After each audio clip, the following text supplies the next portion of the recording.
আসসালামু আলাইকুম, সবাই কেমন আছেন? আশা করছি ভালো আছেন।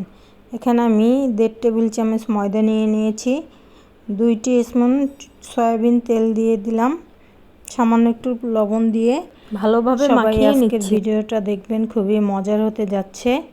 এই বৃষ্টির দিনে গরম গরম এই জিনিসটা খেতে কার কার পছন্দ অবশ্যই বলে যাবেন। এখানে দেখতে পাচ্ছেন বুকের 1 পিস মাংস নিয়ে নিয়েছি আমি। মাংসটাকে হাড় ছাড়িয়ে নিচ্ছি। মাংসটা হাড় ছাড়ানো হয়ে গেলে তারপরে আমি হাড্ডিটা একটা পাতিলে কতগুলো পানি দিয়ে বসিয়ে দিলাম। ওইটা হতে হতে আমি মাংসগুলোকে এদিকে প্রসেস করে নিচ্ছি। মাংসগুলোকে ছোট ছোট পিস করে নিচ্ছি।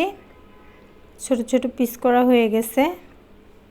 তারপরে আমি দিয়ে দিচ্ছি মাংসের সাথে একটা কাঁচামরিচ দিয়ে দিলাম। তারপরে এখানে কিছু আদা কুচি দিয়ে দিব। তারপরে দেখতে পাচ্ছেন মাংসগুলোকে আমি একটা গ্রাইন্ডার মেশিনে উঠিয়ে নিচ্ছি। এখানে 1 স্পুন সয়া সস দিয়ে দিলাম। তারপরে এখানে আর একটু মশলা অ্যাড করব আমি। একটু লবণ দিয়ে দিলাম, কারণ একবারেই মিক্স করা হয়ে যাবে। এখানে গোলমরিচের গুঁড়া দিয়ে দিয়েছি, একটু কাসুরি মেথি দিয়ে দিলাম। সব কিছু এখন ভালোভাবে গ্রেট করে নেব। এই যে আমার গ্রেট করা হয়ে গেছে। তারপরে দেখতে পাচ্ছেন মাংসটাকে আমি ঢেলে নিচ্ছি। এখন আর কিছু দিতে হবে না, শুধু একটু নেড়েচেড়ে নিলে হবে, একবারে মিক্স হয়ে গেছে। তারপরে এখানে দেখতে পাচ্ছেন এটাকে কেউ লেমন গ্রাস বলে, কেউ থাই পাতা বলে, যে যেই নামে পরিচিত।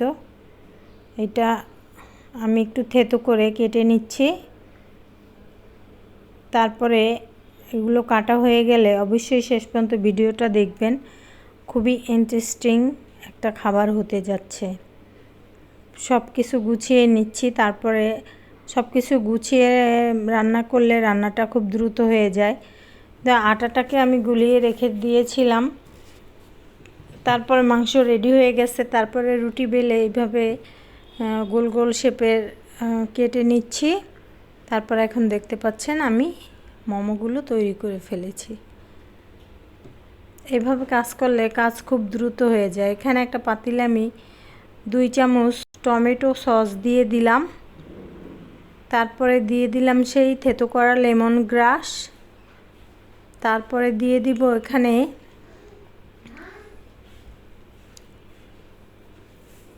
2 স্পুন কর্নফ্লাওয়ার।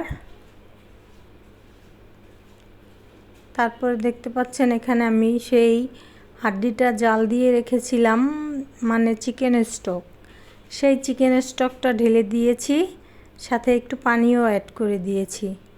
লবণ দিয়ে দিলাম, 2টো কাঁচামরিচ দিয়ে এখন আমি পানিটাকে জাল দিয়ে নেব। একটু গোলমরিচের গুঁড়া দিয়ে দিয়েছি। পানিটা বলক চলে আসলে এই যে আমি দিয়ে দিচ্ছি মোমোগুলো।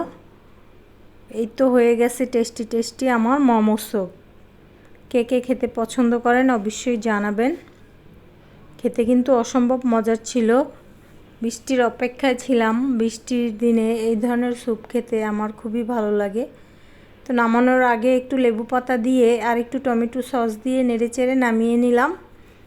খেতে অসম্ভব মজার ছিল। সবাই অবশ্যই ট্রাই করে দেখবেন।